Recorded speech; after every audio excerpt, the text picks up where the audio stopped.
É o nosso irmão Léo Godet, do Canadá.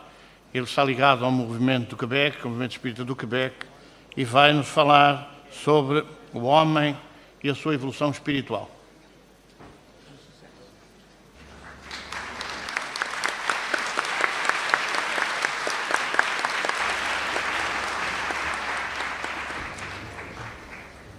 Bonjour, merci, tout le monde m'entend? Pour débuter, c'est Stephen Hawking qui disait « Un jour, on comprend... un jour. Si un jour, on comprend véritablement l'univers, tout le monde sera en mesure d'en parler. » Tout ça pour dire, vraiment, on ne comprend pas grand-chose. Donc, il y a plein de théories, c'est Random Universe, Bubble Universe, Baby Universe, Big Bang, et on continue et continue. Théories d'intellectuels, de savants, et ça, c'est vraiment pas moi. Donc, on va oublier toutes ces théories pour aujourd'hui et on va revenir à une base. On va essayer d'expliquer un peu, on va aller de l'univers jusqu'à quelque chose de plus intime pour essayer de s'approprier ce concept d'évolution et ce que ça veut dire pour nous personnellement. D'accord? On peut démarrer? Oui. Oh, cool. Donc, pour comprendre l'évolution, pour comprendre sa place dans cet univers, il faut d'abord avoir des concepts de l'univers. Donc, on va débuter avec ça. Et le voilà. Déjà, c'est joli, hein? Donc, on va revoir un peu comme hier soir, Raoul Teixeira nous a parlé un peu des constantes, les constantes scientifiques. Donc là, on les connaît. Elles sont la force gravitationnelle, donc force de gravitation, la force électromagnétique, la force nucléaire forte et la force nucléaire faible. Donc, sans lesquelles, on n'aurait pas de vie organique sur Terre, comme on la connaît. Okay? Donc, 4 forces invisibles, mais essentielles. Tout le monde comprend ça? Donc, pour nous, ce qui est important, c'est les rapports entre ces forces. C'est les relations de force. Okay, John Leslie, c'est un Britannique à Londres, il a publié un livre qui s'appelle Universes en 1989. Donc, c'est tout à fait récent. Puis, il a rédigé toute une liste pour démontrer la signification des rapports entre ces 4 forces. Pour donner quelques exemples, si le rapport entre la force nucléaire faible et la force de gravitation n'était pas exactement ce qu'elle est, on n'aurait pas d'hydrogène. On n'aurait que de l'hélium. Et tout le monde comprend que l'hydrogène est très, très important, non? Et pourquoi? Pour l'eau. Bravo. Parce que si on n'avait pas d'eau, aujourd'hui, on aurait très, très soif. Vous comprenez? Donc, l'eau, important. Hydrogène. Point numéro 1. Donc, là, c'est sur eau, ça c'est bon. Par exemple, force nucléaire forte et force électromagnétique. Si on n'avait pas un rapport exactement comme précis à ce point-là, on n'aurait pas de carbone. Et carbone aussi. Très important. Pourquoi? Vie organique. Donc, tout ce qui est vivant. Donc, juste pour dire, en résumé, que ça démontre un certain déterminisme dès le départ. Donc, il y a quelque chose qui a organisé loin d'avance tout ce processus de création d'un univers. Mais en science, on n'ose pas encore dire Dieu, donc. Mais il y a un certain déterminisme, et depuis des milliards et des milliards d'années, parce que ça ne peut pas s'établir par hasard. Tout le monde est d'accord sur ce point. OK?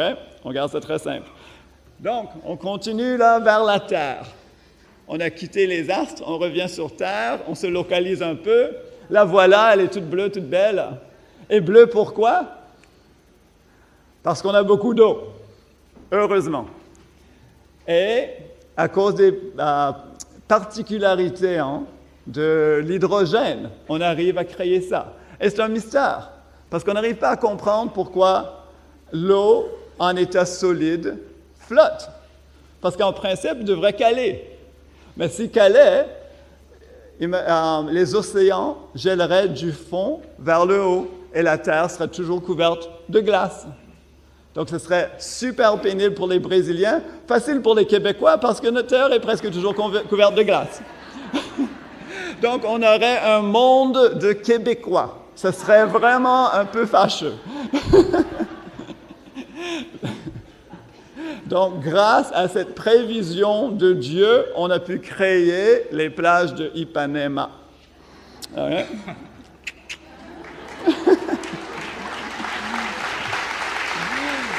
On n'a pas besoin d'autres preuves. Ça me suffit, hein? Ça me suffit. Et donc, si on revient à la physique quantique, le monde actuel de la science, l'univers semble avoir été créé expressément pour soutenir la vie. Vous comprenez? Parce que si on fait simplement analyser quelques petits points comme ça, les forces de base ces constantes qu'on peut vraiment étudier. Donc là, ça c'est en oubliant toutes les théories. Donc, on a l'impression qu'on essaie de créer un environnement propice à la vie. Okay. On peut continuer. La biologie.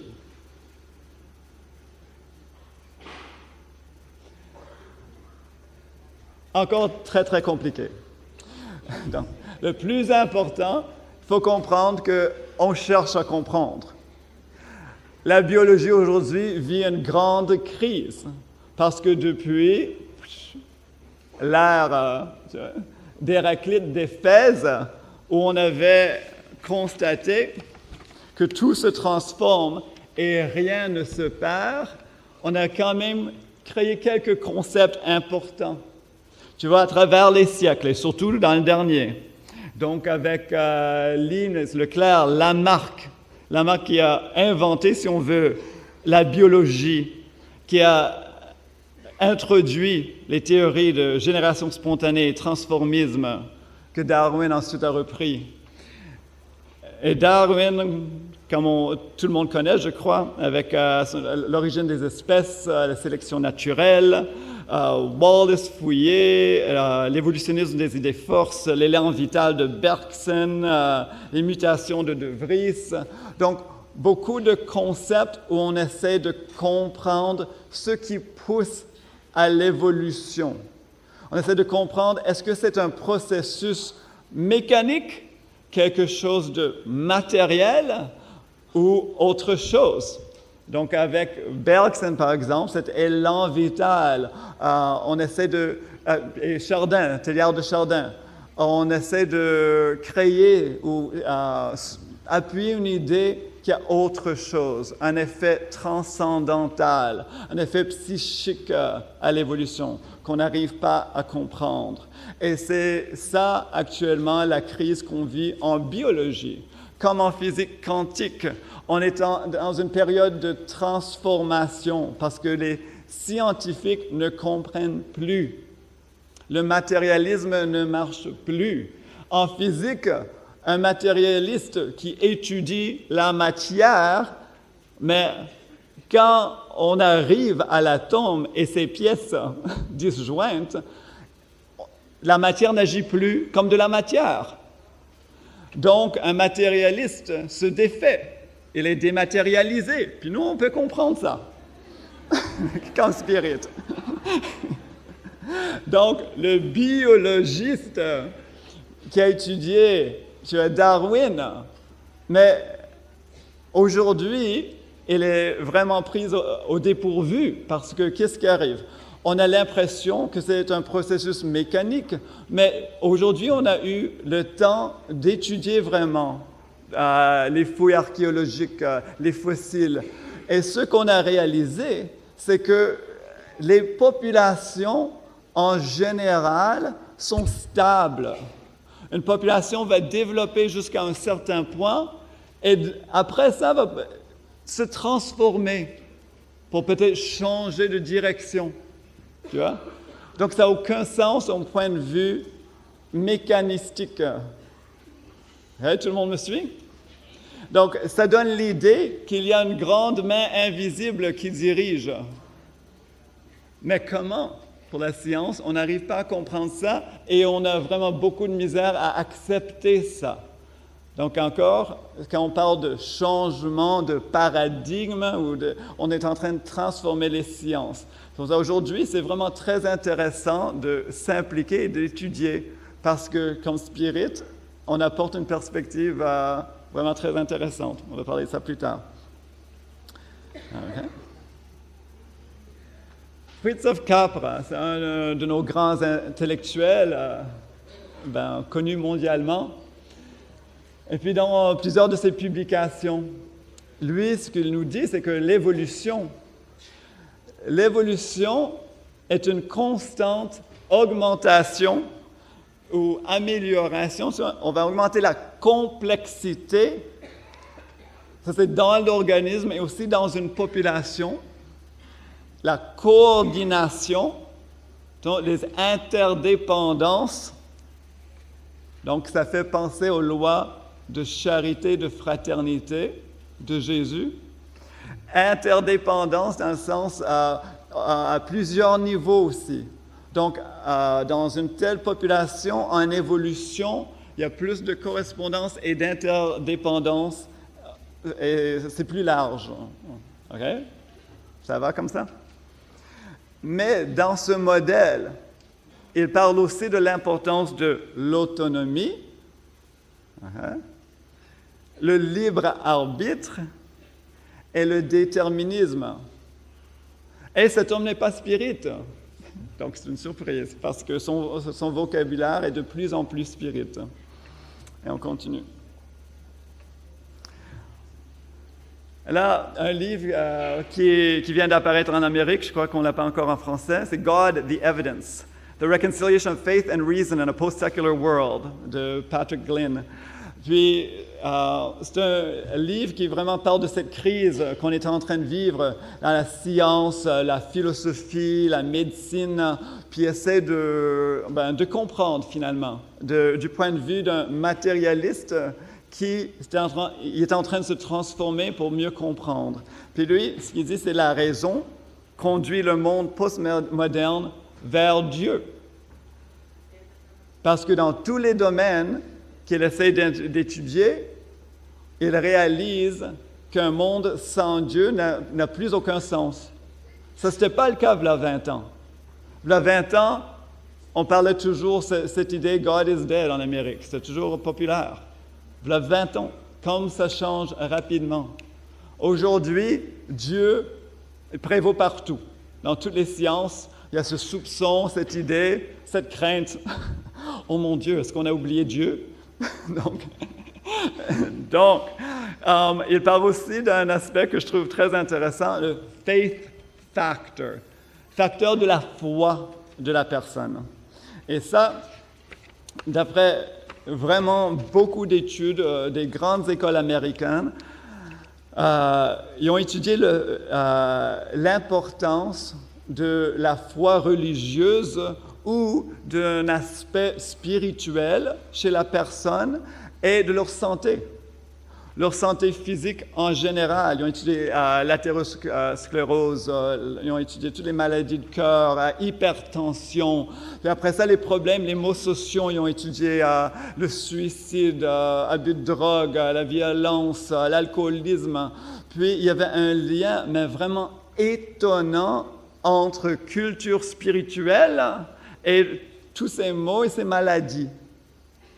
Et souvent, je parle de pourcentage de 60%, 100%, des grandes variations. Les gens qui avaient une culture spirituelle souffraient beaucoup moins de problèmes physiques. Donc, c'est devenu un aspect très important dans la médecine actuelle. On est arrivé à un point que les médecins ne savent plus quoi faire. Est-ce qu'on devrait recommander aux patients d'assister à une messe? Donc, on ne sait plus. Tu vois? Donc, tout ça pour dire que même au point de vue sexuel, ils disent une personne dans une relation qui fréquente une église, par exemple, se dit beaucoup plus satisfait de sa vie sexuelle dans un couple. Donc, tout rentre dans l'ordre, tout rentre dans cet équilibre, cette harmonie, si on se crée une culture spirituelle. Donc, lui, ce qu'il finit par dire, ce que je trouve très intéressant pour quelqu'un qui était vraiment super matérialiste dès le début, il dit « La science nous donne raison à Jésus ». Donc, on arrive à comprendre de mieux en mieux l'enseignement christique et les valeurs inculquées dans cet enseignement. Okay. Maintenant, on va revenir au spiritisme. Et ce qui est intéressant pour nous, on va revoir un peu des points importants de cette base spirit qu'on étudie dans nos groupes, dans nos centres. Comprendre l'impact sur nos concepts de l'évolution au large et l'évolution personnelle. Après ça, donc, le spiritisme, après ça, on va comprendre pour nous personnellement comment on fait partie de ce grand processus. Il y a une analogie que mon frère nous a présentée justement au centre à Montréal avant de partir. Elle dit, ce processus, il faut le voir ça comme un grand paquebot. Un grand paquebot qui fait genre New York, Londres. Donc nous, les humains, nous sommes tous dans ce paquebot, dans le bateau, à bord du bateau. Okay? Donc, il y a un hôpital, il y a une prison, il y a les grands restos, il y a la piscine, il y a des employés, il y a des gens qui ne foutent absolument rien en première, il y a un peu de tout, hein, vous comprenez. Donc, à chacun sa vie, à chacun son rythme. Mais ce n'est pas important ce qu'on fait. Si on est en haut, si on est en bas, si on est serviteur, si on est richissime, tout le monde arrive à Londres en même temps. Vous comprenez ça? Donc, peu importe ce qui se passe lors de ce processus d'évolution, parce que tout le monde doit arriver au but commun, destination commune. Donc là, on comprend mieux l'aspect de pardon et pardonner tout le temps. Vous comprenez? Parce que c'est une perte d'énergie de ne pas le faire. Donc, imaginez ce paquebot, il faut s'entendre, tout le monde arrive à destination en même temps, il faut qu'on arrive en même temps. OK? Donc, Gabriel Delanne, c'est un livre. Pour nous, on a un exemplaire pour le Canada, pas facile de trouver. L'évolution animique. Et c'est un livre que je juge très important. Et j'aimerais bien que quelqu'un, peut-être Philman, réédite ce livre. Donc, parce que Gabriel Delanne, comme il était souvent en avance de son temps, donc il nous a parlé des 3 aspects qui caractérisent la vie sur Terre. Donc, l'organisation, que tout le monde connaît, comment est-ce qu'on monte un corps, comment est-ce qu'un organisme vivant va se monter un corps. La génération, donc la reproduction, la nutrition et l'évolution. Et remarquez qu'aujourd'hui, donc tous les gens ici qui ont fréquenté une école normale, l'université, on comprend que de ces 4 points, dans notre monde postmoderne, super avancé, high-tech, on n'arrive pas à définir, on n'arrive pas à expliquer aucune de ces catégories. Donc l'organisation, on n'a aucune idée comment se monte un corps, on ne peut pas le reproduire. La génération, on ne comprend pas ça, mais du tout. On ne peut pas le reproduire dans des petits tubes à essai. Là. La nutrition, on change d'avis à chaque année, aux 6 mois. L'évolution, puis ça aussi, c'est parce qu'on a toujours eu une vision très biologique, dans le sens très matériel, de la vie. C'est pour ça qu'on n'arrive pas à l'expliquer. Donc lui, comme il nous dit dans ce livre, c'est le Père-Esprit est l'idée directrice de la structure des êtres. Donc aujourd'hui, comme avec la science, on arrive à ce point de commencer à comprendre qu'il y a un aspect psychique, il y a un aspect invisible, il y a un aspect transcendantal à l'évolution. Il y a un aspect qu'on ne voit pas avec nos yeux, OK? Donc, et ce Père-Esprit emmagasine, enregistre et conserve notre passé. Donc ça, c'est le point super important pour les spirites de comprendre ça. Et donc, parce que avec, disons, cette compréhension de l'évolution, on réalise, comme Delanne a noté, qu'il y a une égalité parfaite entre tous les êtres et absolue du point de départ de tous les hommes. Essentiel. Et on continue. Donc, qu'est-ce que le spiritisme nous dit, la base de Kardec? Ici, ce que j'ai trouvé vraiment super impressionnant, c'est l'aspect, ce que j'ai comparé, c'est Kardec et Xavier. Et cette évolution d'idées de la base, pour nous qui est essentielle, et comme l'œuvre, surtout ce que j'ai trouvé, l'œuvre de André Louis et de Emmanuel, qui viennent alimenter avec une parfaite syntonie tout ce que Kardec avait proposé dans cette base. Donc, Kardec disait, c'est l'esprit lui-même qui façonne son enveloppe et l'approprie à ses propres besoins. Donc, on va se monter un corps, je commence à perdre la voix là. On va se montrer un corps avec nos besoins et notre propre progrès moral dans la Genèse. Et en portugais, je vais le dire en portugais pour pratiquer, ça va?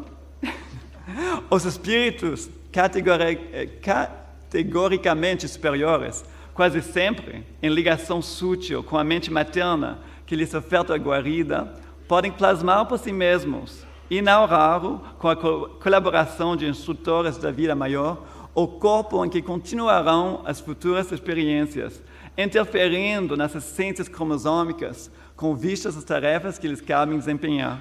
Ça, c'est dans Évolution en 2 mundos, qui va apparaître très bientôt en français, j'en suis sûr. Donc, là, il va, d'après ce qu'on disait dans la Genèse, en Évolution en 2 mondes, on nous donne l'idée qu'avec le Père-Esprit, on peut carrément les piger dans l'ADN pour se monter un corps. Donc, cette idée que l'esprit peut influer sur ces cellules, sur ces chromosomes, et se monter un corps, comme on dit, et l'approprier à ses propres besoins. C'est ainsi que tout tout s'enchaîne dans la nature, depuis l'atome primitif jusqu'à l'archange qui lui-même a commencé par l'atome, comme nous disait Marlène. Donc, ça c'est dans le livre des esprits. Donc, encore, pour respecter la vie, point, pas simplement l'humanité, mais tout ce processus, tu vois, c'est un grand processus vaste, mais qui englobe tout ce qui vit dans notre monde. Assim como o aperfeiçoado veículo do homem nasceu nas formas primárias da natureza, o corpo espiritual foi iniciado também nos princípios rudimentaires da inteligência, c'est entre la terre et le ciel. Et donc, encore, on vient répéter. Et comme on disait chez Kardec, comme les esprits nous disaient, que le message doit revenir, nous, un message, la vérité se répète, ne va pas se démoder. Et donc ici, dans cette série, surtout dans cette série d'André Louis, ce que je trouve, c'est qu'on vient souligner ce qu'on avait dans la base et on vient mettre la chair sur le corps, disons, sur les os. Donc c'est vraiment très intéressant. C'est dans ces êtres que vous êtes loin de vous connaître que le principe intelligent s'élabore, s'individualise peu à peu et s'essaye à la vie. Donc pour parler de nos racines, l'évolution de l'intelligence à travers les êtres de la création. Cada espécie de seres do cristal até o homem e do homem até o anjo abrange inumeráveis famílias de criaturas, operando em determinada frequência do universo. Donc, encore, on parle des innumérables familles de créatures et chacun qui est en train d'évoluer à son rythme, tu vois, dans sa propre vibration, dans ce vaste univers, ce grand univers. Nous ne sommes vraiment pas seuls, donc, important. Donc, em síntese, o homem das últimas dezenas de séculos representa a humanidade vitoriosa emergindo da bestialidade primária. Donc finalement, nous, ce qu'on représente, c'est ce cycle hominide, ce cycle humain, tu vois, mais ça représente quand même quelque chose de beau, d'une longue histoire, d'un long trajet évolutif, cette longue marche évolutive dont on parle. Il ne faut pas avoir peur de penser que l'intelligence est élaborée avant le cycle humain. Donc ici, on arrive à comprendre ça, ce que la science est en train d'essayer de formuler. Tu as une idée pour nous le dire. Et donc, essentiel pour, je crois pour beaucoup, vous trouvez ça assez évident, mais pour nous, on a un mouvement naissant au Québec. Donc, dans nos bibliothèques, très important d'avoir toute cette série de Kardec qui sert vraiment de base et de base tous nos groupes d'études. Et aussi Chico Xavier, surtout pour l'évolution, no mundo maior, Evolução dos Mundos, Entre a Terra e o Céu et Libertação. Donc, on a beaucoup d'informations pour venir expliquer davantage ce qu'on avait trouvé dans cette base. Alors, on revient à l'homme, à nous. Donc, ce que ça veut dire, ça, là, l'évolution pour nous est de faire partie intégrante de ce grand processus. Ouais, on peut continuer. Donc, on pense à notre propre Père-Esprit. Chacun ici comprend qu'on a quand même des corps, une énergie, on a une enveloppe biomagnétique. Donc, on peut penser comme spirit, matérialisation, nos travaux spirituels, les transferts de fluides, réincarnation, réforme intime, et ce que tout ça veut dire. Hein? Comment est-ce qu'un spirit peut comprendre l'évolution? Et si on comprend mieux que les autres, peut-être? Hein? Donc, c'est parce que le spiritisme est plus près de la science. Le spiritisme est étroitement lié à la science. Donc, on a une vision particulière. Il y a des idées qui, pour nous, sont pas choquantes. Tu vois, il y a des idées, même pour nos plus grands intellectuels, ils n'arrivent pas à capter, ils n'arrivent pas à accepter. Donc, on a un rôle à jouer pour nous-mêmes, dans notre transformation, notre progrès, et pour les autres, pour créer cette harmonie dans nos groupes, dans nos familles, dans nos centres, au travail, autour de nous. Et comment et pourquoi? Je vais vous donner un exemple dans notre centre, par exemple. Dans notre centre, en mai, on a fait une exposition d'art médiumnique. On a invité la peintre Valdelice Salum, qui est brésilienne, et elle a fait une session devant 200 personnes, session publique, où elle a produit une trentaine de tableaux médiumniques. Là, tout le monde ici va dire, mais qu'est-ce que ça a à faire avec l'évolution? Mais c'est ça, l'évolution. C'est ça la compréhension du processus. Elle est en train de peindre, transfert d'énergie. Quand on parle d'ectoplasme, cette peinture est imprégnée d'énergie. Même à un moment donné, Matisse lui avait demandé de donner un tableau à une mère et lui a dit de le mettre au bout du lit de l'enfant, de son enfant. Elle ignorait le fait que cet enfant-là arrivait des États-Unis et avait consulté des spécialistes pour créer ses problèmes d'épilepsie, puis on n'arrivait pas à résoudre ces problèmes. Après 2 semaines avec ce tableau-là au bout du lit, tous les symptômes ont disparu. Donc, ces tableaux dégagent. On a fait des études pour mesurer, tu vois, la diffusion, tu vois, de la radiation de ces tableaux, les grands tableaux, jusqu'à 12 mètres. Donc, ça, c'est pour nous dire que nous, quand nous faisons ce genre de travail, quand nous donnons des passes, quand nous recevons des passes, vraiment tous ces phénomènes, tu vois, qui nous mettent avec ce contact du monde spirituel, on comprend que le monde spirituel peut venir avoir un effet dans nos vies, un effet concret. Donc, pour nous, ce n'est pas difficile de comprendre qu'un groupe d'esprits très évolués peut venir prendre des décisions pour, par exemple, une population de papillons qui doivent changer la façon qu'ils vivent, qui doivent transformer quelque chose dans leur routine. Tu vois? On peut comprendre ça. On peut comprendre, donc, si un transfert d'énergie d'une passe peut soulager, ben on peut comprendre qu'un esprit qui tente de s'incarner peut quand même dégager une énergie qui va venir agir sur les chromosomes. Vous comprenez? Donc, pour nous, tous ces concepts-là de la science, toutes ces grandes théories, pour nous, c'est du vécu. C'est pour ça qu'on parle avec foi, avec conviction de nos expériences personnelles. Ça nous aide à comprendre la vie, ça nous aide à comprendre l'amour et ça nous aide à partager cette foi. Et puis,